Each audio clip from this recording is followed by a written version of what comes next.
November 24 the Indian newspaper பார்க்கலாம். First பேஜில் presidency reference opinion does not overrule a judgment. So இதை பற்றி பின்னாடி ஒரு ஆர்டிகல் இருக்குது, அது கூட சேர்த்து வச்சு இதை டிஸ்கஸ் பண்ணலாம். ஓகேங்களா? So next no plan to bring bill on Chandigarh. So சண்டிகரை வந்து யூனியன் டெரிட்டரியா வந்து ஏற்கனவே நம்ம வச்சுருக்கோம். ஸோ யூனியன் டெரிட்டரியா இருந்தாலுமே இல்லை ஃபஸ்ட்டு வந்து இது ரூல் பண்ணது வந்து கவர்னர், அட்மினிஸ்ட்ரேட்டிவ் வந்து கவர்னர் தான் பண்ணுறாங்க, லெப்டினன்ட் கவர்னர் கிடையாது. ஓகேவா? ஸோ இந்த லெப்டினன்ட் கவர்னரும் ப்ரொவின்ஸுமே டிஃப்ரெண்ட்டாக இருக்கும். ப்ளஸ் வந்து இந்த பஞ்சாப் சேர்ந்த கவர்னர் தான் இதையுமே வந்து அட்மினிஸ்ட்ரேட் பண்ணுறாரு. ஸோ இப்போ சண்டிகர் பற்றி நம்ம ஏன் ரொம்ப ஏன்னா சண்டிகர் பற்றி ரொம்ப ஆர்டிகல்ஸ் வரும். பட் ஆனால் வந்து மெயினாக கோர் கான்செப்ட் ஒரிஜினே சொல்லிட்டு பார்த்தோம்னா ஃபஸ்ட்டு 1947 அப்புறம் வந்து பஞ்சாபுக்கும் ஹரியானாக்கும் இருந்த வந்து main capital லகூர்.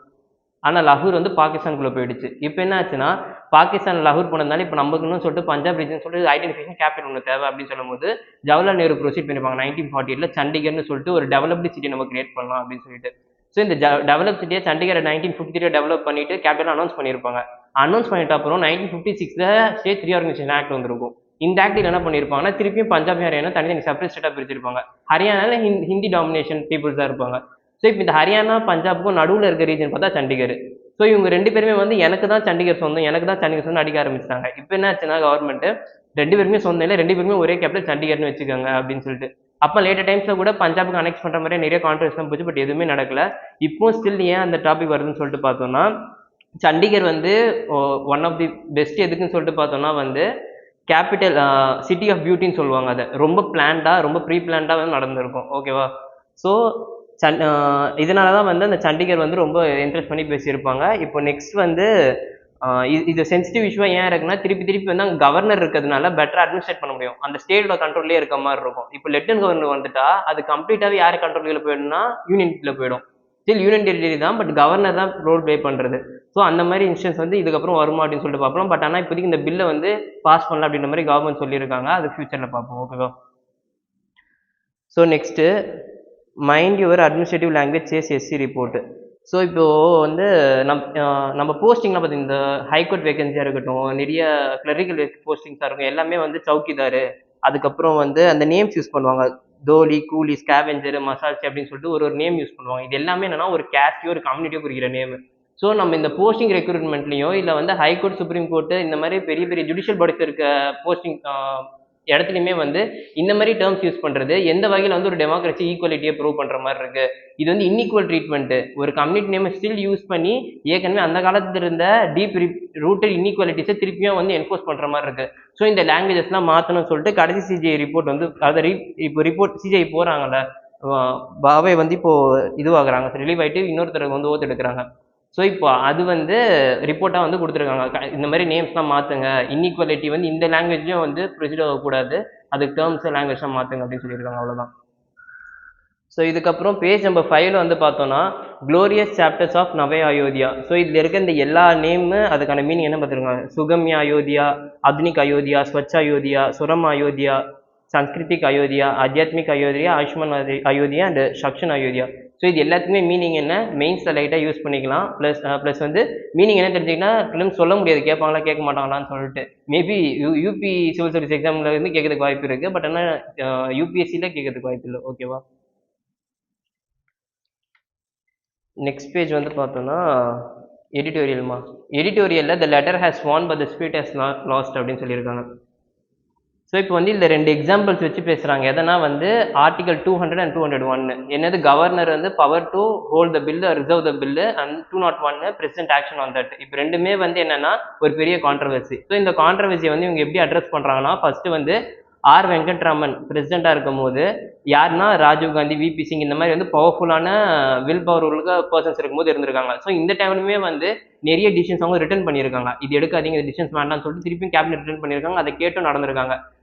Narasimha Rao government 1991 reforms கொண்டு வந்தாங்களா, அந்த கவர்மெண்ட்டுமே வந்து இவர் ஒரு சில லாஸ்லாம் வந்து பாஸ் பண்ணும்போது அகேன்ஸ்டாவோ இல்லை வந்து அவங்க சரி பண்ணலன்னா இவங்களோட ரெக்கமெண்டேஷனை கேட்டு இருந்திருக்காங்க. அதாவது வெங்கட்ராமன்றது மோஸ்ட் பொலிட்டிக்கல் அண்ட் ரொம்ப வெல்வெஸ்டு பர்சன் அவங்க. ஓகேங்களா? ஸோ இந்த மாதிரி இருக்கிறதுனால ஒரு பிரசிடென்ட் வந்து ஒரு செக் அண்ட் பேலன்ஸாக ஆக்ட் ஆயிருக்காங்க அப்போ அப்படின்னு சொல்கிறாங்க. திருப்பியும் வந்து கேஆர் நாராயணன் சொல்லிட்டு ஒரு பிரசிடென்ட் இருக்கும் போதும் குஜராத் இருந்தார்ல பிரைம் மினிஸ்டர், அந்த டைம்லையும் வந்து யூபியில் வந்து பிஜேபி கவர்மெண்ட் எஸ்டாப்ளிஷ் ஆயிருந்துச்சு. இதை டிஸ்மிஸ் பண்ணணும்னு சொல்லிட்டு ஒரு பில் பாஸ் பண்ணாங்க. அந்த பில் வந்து அக்செப்ட் பண்ணாமல் ரிட்டர்ன் அமைச்சிட்டாரு. அந்த பில்லை கேபினெட் திருப்பியும் வந்து இவங்க அனுப்பலை. ஏன்னா வந்து அப்போ என்ன இருந்துச்சுன்னா வந்து அந்த மியூச்சுவல் ஷேரிங் இருந்துச்சு. எக்ஸிக்யூட்டிவும் சரி சரி பியூரோக்ரஸியும் சரி ஒரு எப்படி சொன்னா ஒரு செக் அண்ட் பேலன்ஸ் மாதிரி ஆக்ட் ஆகிட்டு இருந்தாங்க. பட் ஆனால் அது வந்து கண்டினியூ ஆகணும். பிகாஸ் வந்து நீங்கள் பில்லு ரிசர்வ் பண்ணுறதுனால வந்து அது தப்புன்னு சொல்ல முடியாது அப்படின்னு சொல்லிட்டு இவங்க ஆர்கியூ பண்ணியிருக்காங்க. ப்ளஸ் வந்து பில் ரிசர்வ் பண்ணுறது பிரசிடென்டோட பவர் என்னன்னா அந்த பில்லுக்கு அசன்ட் கொடுக்குறது மட்டும் கிடையாது, அந்த பில்லை பற்றின கன்சென்ட்டும் எடுத்து பார்க்கணும். அவங்க வந்து சூப்பர் டிடெக்டிவ்ஸ் கிடையாது பில் எடுக்க ஃப்ளாஸ்லாம் கண்டுபிடிக்கிறதுக்கு. பட் ஒரு விஷயம் தப்புன்னு பட்டுச்சுன்னா ஒரு டெமோக்ரஸிக்கு ஒன்று தப்புன்னு பட்டுச்சுன்னா அதுக்கு அகேன்ஸ்டாக ஸ்ட்ரிக் பண்ணுற கெப்பாசிட்டி தான் அவங்களுக்கு கொடுத்துருக்காங்க. அதுக்குன்னு சொல்லிட்டு அவங்க எல்லா பில்லையுமே வந்து டைம் லைன் வச்சு தான் வந்து ஸ்பெண்ட் பண்ணணும்னு கிடையாது. கவர்னரும் பிரசிடென்ட்டே இது வந்து ரேஷனல் டிசிஷன் எடுக்கிறது அவங்க கையில் இருக்கு அப்படின்ற மாதிரி ஆர்குமெண்ட் சொல்லியிருக்காங்க. ஸோ வந்து இப்போ எஸ்சி பண்ண மூவ் இருக்குல்ல, சுப்ரீம் கோர்ட் வந்து இந்த மாதிரி நாங்கள் இப்போ இதுலேயே என்ன சொல்லியிருக்காங்கன்னா, இப்போ நீங்கள் ஒரு பில் பாஸ் பண்ணுறீங்கன்னா ஒரு விஷயம் பண்ணுறீங்கன்னா இப்போ வந்து நான் வந்து ஒரு ஜுடிஷியரி வந்து ஒரு எக்ஸிக்யூட்டிவ் ஆர்கன் வந்து இன்வால்வ் ஆக முடியாது, நீங்கள் இந்த டைம்குள்ளே கொடுக்கணும்னு சொல்லிட்டு அது கான்ஸ்டியூஷனோட ஸ்பிரிட்டுக்கே அகேன்ஸ்டாக இருக்குது. ஓகேவா? ஸோ அப்போ என்னன்னா நீங்கள் ஒரு லா மேக் பண்ணுங்க ஜுடிஷியல் அந்த டிஸ்மிசல் இல்லை வந்து பில் பாசேஜுக்கு அந்த லா வந்து நான் கரெக்டாக வேணா சொல்கிறேன். ஆனால் ஜுடிஷியரி எப்பவுமே வந்து லா மேக் பண்ண முடியாது. ஜுடிஷியரி அந்த அத்தாரிட்டியில் இல்லை. ஜுடிஷியரி லாவை வந்து இன்கன்சிஸ்டன்ட் வித் இருக்கா இல்லையா அப்படின்னு சொல்லிட்டு பார்க்கறது தான் வந்து மேட்டர் அப்படின்னு சொல்கிறாங்க. ஓகேவா? So next difficulty choices Ukraine and its allies must seek to build on Trump's proposal. So இப்போ நம்ம உக்ரைனோட வாரம் வந்து ட்ரம்ப் வந்து நான் நோபல் பீஸ் வினர் ஆக போகிறேன், ஸோ வந்து எல்லாத்துக்கும் பீஸ் வந்து செட்டில் பண்ண போகிறோம் அப்படின்னு சொல்லியிருக்காங்க. ஸோ இவர் சொன்ன நாம்ஸ் வந்து இந்த சாட்டிஸ்ஃபைடாக இல்லைன்னு சொல்லிட்டு ஆர்கியூ பண்ணுறாங்க. இவர் என்னன்னா ரஷ்யா வந்து எடுத்திருப்பாங்கல்ல கிரீமியா, டன்ஸ்டக், லுஹாஸ்க்கு, அதுக்கப்புறம் வந்து சஃபோர்ஜியா, கெர்சான் இந்த மாதிரி ரீஜன்லாம் ரஷ்யாவே வச்சுக்குமா, மற்ற ரீஜன்லாம் வந்து உக்ரைன் வச்சுக்கணும். ஆனால் இப்போ இருக்க ரஷ்யாவோட லேண்ட் ஹோல்டு கிட்டத்தட்ட 20% உக்ரைன் எடுத்துட்டாங்க. ஸோ இந்த அளவு அவங்க வந்து எக்ஸ்டெண்ட் பண்ணிருக்கும் போது நீங்கள் அதுவும் வந்து உக்ரைனுக்கு நிறைய ரெஸ்ட்ரிக்ஷன்ஸ் இருக்குது. உக்ரைன் வந்து 6 lakh சோல்ஜர்ஸ் மேலே மெயின்டைன் பண்ணக்கூடாது, ஆர்ம்ஸ் எவ்வளோ வச்சிருக்கக்கூடாது, எல்லாமே வந்து ரெஸ்ட்ரிக்ஷன்ஸ் போடுறாங்க. இது எல்லாமே என்ன ஆகும் கடைசியில்? அது இன்னொன்று வந்து என்ன ஈஸ்டர்ன் பிளாக் நாட்டோ வந்து ஈஸ்டர்னா இதுக்கப்புறம் எக்ஸ்பெண்ட் ஆகாது அப்படின்னு சொல்கிறாங்க. இது எல்லாமே எது கூட இல்லைங்கன்னா முன்னாடிக்கா ரஷ்யா வந்து ஆர்கியூ பண்ணிருக்கோம், நீங்கள் நாட்டோ வந்து யூஎஸ் வந்து ஈஸ்டர்ன் பக்கம் எக்ஸ்பெண்ட் பண்ணக்கூடாது, உங்களுக்கு வெஸ்ட் நீங்கள் அட்லாண்டிக் ரீஜனும் நிறுத்திக்கணும் தவிர உள்ளே வரக்கூடாதுன்னு சொல்லிட்டு ஆர்கியூ பண்ணியிருப்பாங்க. இப்போ இவங்க சொன்ன இந்த 20 பாயிண்ட் பிளான் 28 பாயிண்ட் பிளான் அதில் வந்து எதுவுமே வந்து அதுக்கு இதுவாக இல்லை. நீங்கள் எல்லாமே வந்து ரஷ்யா கூட அலைன் பண்ண மாதிரியே இருக்குது தவிர இப்போது ஒரு இவங்க 3 பேர் சொல்லியிருக்காங்க, ஒரு வார் ஒன்று எண்ட் ஆகுதுன்னா அதுக்கு என்னென்னலாம் கொடுக்கணும் அப்படின்னு சொல்லிட்டு பார்க்கும்போது ஃபஸ்ட்டு பேட்டில் ஃபீல்டில் 2 பேரோட ஸ்டாண்ட்ஸ் எப்படி இருக்குது அப்படின்னு சொல்லிட்டு, அதுக்கப்புறம் அங்கே இருக்க லாங் லாஸ்டிங் செக்யூரிட்டி அஷூரன்ஸ் கொடுக்கணும். ப்ளஸ் வந்து நியூ செக்யூரிட்டி ஃப்ரேம்வொர்க் கிரியேட் பண்ண 2 பேருக்கும் இதுக்கு ஃபர்தராக கான்ஃப்ளிக்ட் வந்து எவ்வளோவாகவும் இருக்குது. இது மூணுத்தையும் அட்ரஸ் பண்ணாமல் யூனிலேட்டரலாக இருக்குது இந்த மூவு. எல்லாமே வந்து ப்ரோ ரஷ்யன் கவர்மெண்ட் சப்போர்ட் பண்ணுற மாதிரி இருக்குது தவிர வந்து மியூச்சுவலாக வந்து ஒரு அக்ரிமெண்ட் வரல. ஸோ அதுக்கான ஃப்ரேம்வொர்க் மாதிரி கொண்டு வாங்க அப்படின்ற மாதிரி சொல்கிறாங்க இந்த ஆர்டிக்கலில். ஓகேவா? So next safe processing matters more than the zesty flavours. So இது ஒன்றும் இல்லை, ஏற்கனவே நிறைய பார்த்துருக்கோம் தான். நம்ம இங்கே சென்னையிலே பார்த்தீங்கன்னா பானிபூரி கடைலாம் அத்தனை இருக்குது. அந்த க்ளீன்லெஸ் டெஸ்ட் எடுக்கும்போது கிட்டத்தட்ட 58 பானிபூரி கடையில் வந்து சரியில்லை. வந்து அது வந்து என்ன சரியில்லைன்னு அவங்க சொல்லலை, அது தெரிஞ்சு நம்ம பானிபூரி இதுக்கு சாப்பிட மாட்டோம். ஆனால் வந்து அவங்க என்ன சொல்லியிருக்காங்கன்னா க்ளீனாக இல்லை. ஸோ வந்து இப்போ ஃபுட்டோட சேஃப்டியும் அதோட ஹைஜீன் எந்த அளவு இம்பார்ட்டன்ட் சொல்லிட்டு ஆர்கியூ பண்ணுறாங்க. இப்போ மோஸ்ட்டாக ஏன் நம்ம எல்லாருமே வந்து ஃப்ளேவர்டு பேக்கெட்ஸ் நம்பி போகிறோம், ஏன்னா வந்து பிராண்டிங்ஸ் வந்து யூஸ் பண்ணுறாங்க, இந்த மாதிரி போகிறோம்.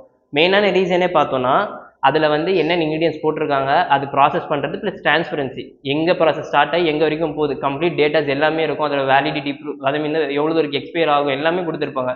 ஸோ நம்ம என்ன அந்த ட்ரஸ்ட்னால தான் நம்ம போகிறோம்.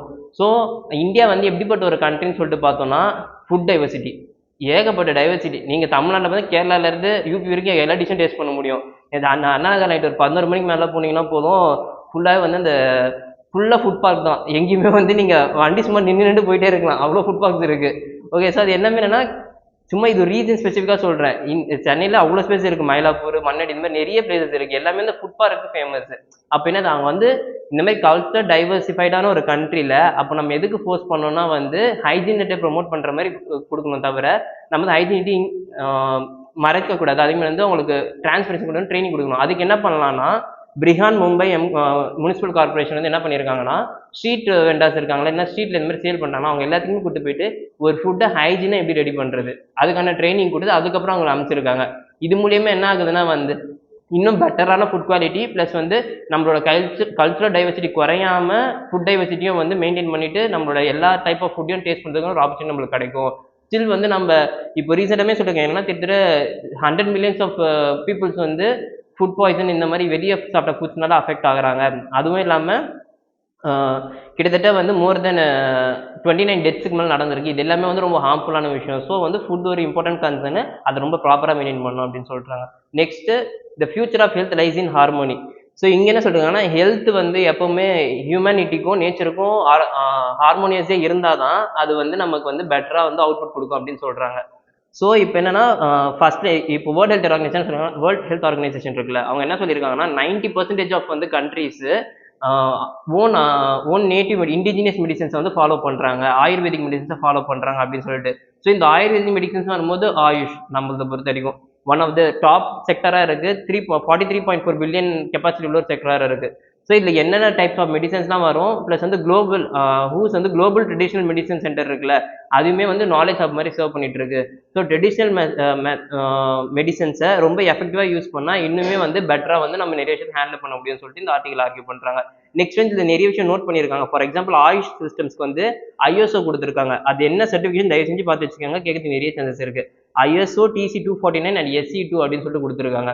ஸோ இதுவுமே இம்பார்ட்டன்ட். நெக்ஸ்ட் வந்து குஜராத் டிக்ளரேஷன் சொல்லியிருக்காங்க. அதே மாதிரி வந்து ஃபர்ஸ்ட் வேர்ல்ட் ஹெல்த் ஆர்கனைசேஷனோட ட்ரெடிஷனல் மெடிசன் சப்மிட் வந்து எங்க நடந்திருக்குன்னா காந்தி நகரில் நடந்திருக்கு. இப்போ செகண்ட் எங்க நடக்க போகுதுன்னா நியூ டெல்லியில் நடக்க போகுது. ஸோ இந்த மாதிரி ஃபேக்ட்மே வந்து எடுத்து வச்சுக்கோங்க. யூபிஎஸ்சிக்கு இந்த மாதிரி இது ரொம்ப ஆர்டான டாபிக், டக்குன்னு ஃபேக்ட்ஸே இருக்காது நீங்க எங்க தேடினாலுமே. ஸோ இந்த மாதிரி ஜென்ரலாக நம்ம பார்த்துக்கிட்டு நல்லது. ஓகேவா?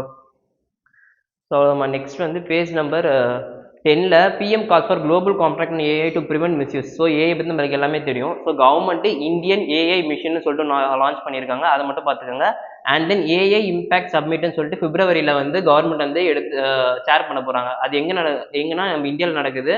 ஸோ அதுக்கு ஹெட் டாப், அதாவது வந்து அதோட தீம் இருக்கும்ல, அது என்ன, சர்வஜனம் ஹிதயா சர்வஜனம் சுகயா அப்படின்னு சொல்லிட்டு, என்னன்னா வந்து எல்லாருக்குமே வெல்ஃபேர், எல்லாருக்குமே ஹாப்பினஸ் இருக்கணும் அப்படின்றது தான் கான்செப்ட். ஸோ இந்த மாதிரி லைன்ஸ்லாம் எடுத்து வச்சுக்கோங்க. மெயின்ஸ் ரொம்ப இம்பார்ட்டன்ட். மீனிங்கும் லைட்டாக தெரிஞ்சு வச்சுக்கோங்க. நான் தமிழ்நாட்டிலேருந்து ஹிந்தி தெரியாது அப்படின்னு சொல்லிட்டு பேசக்கூடாது. நம்ம மஸ்ட் தெரிஞ்சு வச்சுக்கணும் இதெல்லாம். ஓகேங்களா? இதெல்லாம் கோட் பண்ணாதான் உங்களுக்கு எஸ்ஏலையும் சரி மெயின்ஸும் சரி ஹாஃப் மார்க்கோ ஈவன் 1/4 மார்க் இன்க்ரீஸ் வந்து பெரிய விஷயம் தான். ஓகேவா? ஸோ நெக்ஸ்ட் வந்து பேஜ் நம்பர் 12ல் COP30 stresses adaptation as a path to fossil fuel free world அப்படின்னு சொல்லிட்டு இருக்காங்க. ஸோ இந்த ஆர்டிகல் வந்து எல்லாருமே ரீட் பண்ணிருக்காங்க. ரொம்ப அழகாக டிஃபைன் பண்ணியிருக்காங்க. ஏன்னா கிளைமேட் ஃபினான்ஸ்னா என்ன, அடாப்டேஷன் ஃபினான்ஸ்னா என்ன. கிளைமேட் ஃபினான்ஸ்னா ஒரு டெவலப்பிங் கண்ட்ரி வந்து அவங்களுக்கு வந்து தேவையான ரெனியூவபிள் எனர்ஜியை அடாப்டேஷன் பண்ணணும்ல, அதுக்காக டெவலப்டு கண்ட்ரி செல் பண்ணுறது, இது கிளைமேட் ஃபினான்ஸு. இதுவே அடாப்டேட்டிவ் ஃபினான்ஸ்னா இது வந்து டெவலப்பிங் கண்ட்ரிக்கு டெவலப்டு கண்ட்ரி செல் பண்ணுறது கிடையாது. மொத்தமாகவே வந்து இந்த கிளைமேட் சேஞ்சுக்கு அகேன்ஸ்டாக எவால்வ் ஆகிறதுக்கு எல்லாருமே எவ்வளோ ஃபண்ட் கான்ட்ரிபியூட் பண்ணணும், அதுதான் வந்து அடாப்டேஷன் ஃபினான்ஸ். இந்த ரெண்டு விஷயம். நெக்ஸ்ட் வந்து NCQG, அதாவது new collective quantified goal on climate finance. இது என்ன சொல்றாங்கன்னா வந்து டெவலப்டு கண்ட்ரிஸ் வந்து லீட் எடுக்கணும் அப்படின்னு சொல்றாங்க. ஸோ இந்த எல்லா டாபிக் வந்து டெஃபினேஷன்ஸ் மஸ்ட் தெரிஞ்சு வச்சுக்கோங்க. யூபிஎஸ்சி டேரெக்டாக கேட்டு மீனிங் என்னன்னு கேட்பான். நம்ம கிளைமேட் ஃபினான்ஸ்னு ஒன்று கண்டிப்பாக டெவலப்பிங் டு டெவலப்னு யோசிக்க மாட்டோம். ஜென்ரலாக யோசிச்சு ஜென்ரலாக ஆன்சர் பண்ணிட்டு போவோம். இந்த மாதிரி டெஃபினேஷன்ஸ் பார்த்து வச்சுக்கோங்க. ஓகேங்களா? ஸோ நெக்ஸ்ட் இந்த COP30ல வந்து அதுக்கப்புறம் ஃபாசில் ஃபியூல்ஸை பற்றி குறைக்கிறது, அதுக்கான ரோட் மேப் பற்றி எதுவுமே பேசலை அப்படின்னு சொல்லியிருக்காங்க. ஸோ நமக்கு பிலிம்ஸ் பெர்ஸ்பெக்டிவ்ல COP30ல ஃபாசில் ஃபியூல்ஸை பற்றி பேசுகிற டாப்பிக்கே பேசலை அப்படின்றது நமக்கு வந்து ரொம்ப இம்பார்ட்டண்டான விஷயமா இருக்கணும், தெரிஞ்சிருக்கணும் மஸ்ட். இது வந்து கவர் ஆகுமான்னு தெரியாது கரண்ட் அஃபேர்ஸ் மேக்ஸின்ஸ் எதுலையுமே. ஸோ நமக்கு தெரிஞ்சிருக்கணும் ஃபாசில் ஃபியூல்ஸ் ரிலேட்டடான டாபிக்ஸ் கவர் ஆகலை அப்படின்னு சொல்லிட்டு. ஓகேவா? So next state forest department across India no record of African grey parrot. So நம்ம கொளத்தூர் மார்க்கெட் போனீங்கனாலே தெரிஞ்சிடும், ஆப்ரிக்கன் கிரே பேரட் ரொம்ப விற்று தள்ளுவாங்க. ஓகேவா? ஸோ அதுக்கான லைசன்ஸே கிடையாதான். ஸோ ஒரு எக்ஸாட்டிக் ஸ்பீஷஸை இம்போர்ட் பண்ணுறதா இருந்தால் அதுக்கு என்னென்ன ஃபார்மாலிட்டிஸ் வேணுன்றது ஃபஸ்ட்டு என்னென்னா, நம்ம வந்து சைட்ஸ் இருக்குல்ல, சைட்ஸ் கிட்ட பெர்மிஷன் வாங்கணும், சீஃப் வைல்ட் லைஃப் வார்டன் கிட்ட பெர்மிஷன் வாங்கணும், அதுக்கப்புறம் சைட்ஸ் கிட்ட இம்போர்ட் பர்மிட் வாங்கணும். இது எல்லாமே வாங்கினா தான் அளவே பண்ணணும். இது எல்லாமே பண்ணாமல் ஒரு ஸ்பீஷஸ் வந்து இம்போர்ட் பண்ணுறதுன்றது இல்லீகல். ஸோ இப்போ வந்து ஃபாரஸ்ட் டிபார்ட்மெண்ட் தான் மெயினான ரீசனாக வருவாங்க சீஃப் வைல்ட் லைஃப் வார்டன் வரும்போது. அதுவும் இந்த ஸ்பீஷஸ் இருக்குல்ல, கிரே பேரட் சொல்கிறாங்க, இது ஐயூசிஎன் ஸ்டேட்டஸ் வந்து என்டேஞ்சர்டாக இருக்குது. ஸோ என்டேஞ்சர்டாக இருக்க ஒரு ஸ்பீஷஸை வந்து இம்போர்ட் பண்ணுறது வந்து எவ்வளோ பெரிய ஃபார்மாலிட்டிஸ் இருக்கணும், பட் ஆனால் எதுவுமே இல்லை அப்படின்னு சொல்கிறாங்க. ஓகேவா? இவங்களும் என்ன சொல்லியிருக்காங்கன்னா, அதுக்கு ஃபாரஸ்ட் டிபார்ட்மெண்ட் வீடியோவாக போயிட்டா பார்க்க முடியும் யார் யார் கிரே பேரட் வச்சிருக்காங்கன்ட்டு, பீப்புள்ஸ் கிட்ட அக்கௌண்டபிலிட்டி வரணும்னு சொல்லிட்டு ஆர்கியூ பண்ணுறாங்க. அதாவது இம்போர்ட் பண்ணுற இடத்துலயே வந்து அக்கௌண்டபிலிட்டி கொண்டு வந்துட்டு இது எல்லாமே சரியாயிடும் அப்படின்னு சொல்கிறாங்க. ஓகேவா? ஸோ நெக்ஸ்ட் வந்து வேர்ல்ட் நியூஸில் மியான்மர் ஜூந்தா அகைன் வந்து மோர் தென் வந்து ஸ்கேம் ஹப் மாதிரி நிறைய ரைட்ஸ் கண்டக்ட் பண்ணியிருக்காங்க. அதில் வந்து ஸ்டில் நிறைய பேரை கண்டுபிடிச்சிருக்கதா சொல்லியிருக்காங்க. ஸோ இது ஒரு மெயின்ஸ் எக்ஸாம்பிளாக வச்சுக்கோங்க, தவிர ரொம்ப இம்பார்ட்டன்ட் எதுவும் இல்லை. ஓகேவா? நெக்ஸ்ட் வந்து Verstappen wins big and McLaren disqualified. So இது என்னன்னா அந்த சின்னதாக ஒரு லைட்ஸ் டு ஃபிளாக் அப்படின்னு இருக்குல்ல, இந்த பாக்ஸை லைட்டாக பார்த்து வச்சுக்கோங்க என்னென்ன பேர் என்னென்ன ஈவெண்ட் மாதிரிலாம் இருக்குன்னு சொல்லிட்டு. இந்த ஈவெண்ட் கொடுத்துட்டு இது எந்த ரிலேட்டடான ஸ்போர்ட்ஸ்னு தெரிஞ்சால் கூட நமக்கு வந்து ஆப்ஷன்ஸ் நெக்லெக்ட் பண்ணுறதுக்கோ இல்லை கரெக்ட் பண்ணுறதுக்கோ ஒரு ஆப்ஷனாக இருக்கும். ஸோ லைட்டாக பார்த்துக்கோங்க, மகப்லாம் பண்ண தேவை, படிக்க படிக்க அது உங்களுக்கு இன்டர்னலைஸ் ஆகிடும் அது மேட்டரில். ஓகேவா? ஸோ நெக்ஸ்ட் பேஜ் நம்ம ஸ்போர்ட்ஸ் நியூஸில் India emerges champion T20 blind women's world cup. So India first time வந்து பிளைண்ட் உமன் T20 வேர்ல்ட் கப்பில் வின் பண்ணியிருக்காங்க. இது நம்ம ரொம்ப இம்பார்ட்டன்டான விஷயம், இதுதான் ஃபர்ஸ்ட் டைமு. ஸோ லைட்டாக படிச்சு வச்சுக்கோங்க, நம்பரு அந்த நேம்ஸ்லாம் கூட அவ்வளோ தேவையில்லை, ஜஸ்ட் பார்த்து வச்சுக்கிட்டா போதும். ஓகேவா? ஸோ ஸ்போர்ட்ஸில் இதோட அவ்வளோதான்மா இன்னைக்கு ஆர்டிகல் அவ்வளோ. இப்போ நம்ம நியூஸ் பேப்பர் டிஸ்கஸ் பண்ணோம்ல, இதில் வந்து சில நம்ம இம்பார்ட்டன்ட்னு பார்த்துருப்போம், சிலது வந்து எதெல்லாம் நோட் பண்ணோம், மெயின்ஸ் பர்ஸ்பெக்டிவ் ப்ரிலிம்ஸ் பர்ஸ்பெக்டிவ் எல்லாமே பார்த்துருப்போம். ஸோ இந்த ப்ரிலிம்ஸ் பர்ஸ்பெக்டிவ் யூபிஎஸ்சி ஸ்டாண்டர்ட்ஸு சில நம்ம டாபிக்ஸ் பார்க்குறோம். அப்போ அதில் எது கொஸ்டின்ஸ் எப்படி ஃப்ரேம் பண்ணுவாங்க அப்படின்னு சொல்லி ஒரு ஐடியா இருக்காது. ஸோ இந்த ஐடியா எடுக்கிறதுக்கு என்ன, இப்போ நம்மளே வந்து டெலிகிராம் சேனலில் கொஸ்டின்ஸ் வந்து கொடுக்குறதா இருக்கும். ஸோ இதை சால்வ் பண்ணி பாருங்கள், இன்னும் பெட்டராக இருக்கும் உங்கள் அண்டர்ஸ்டாண்டிங். ஓகேவா? தேங்க்யூ.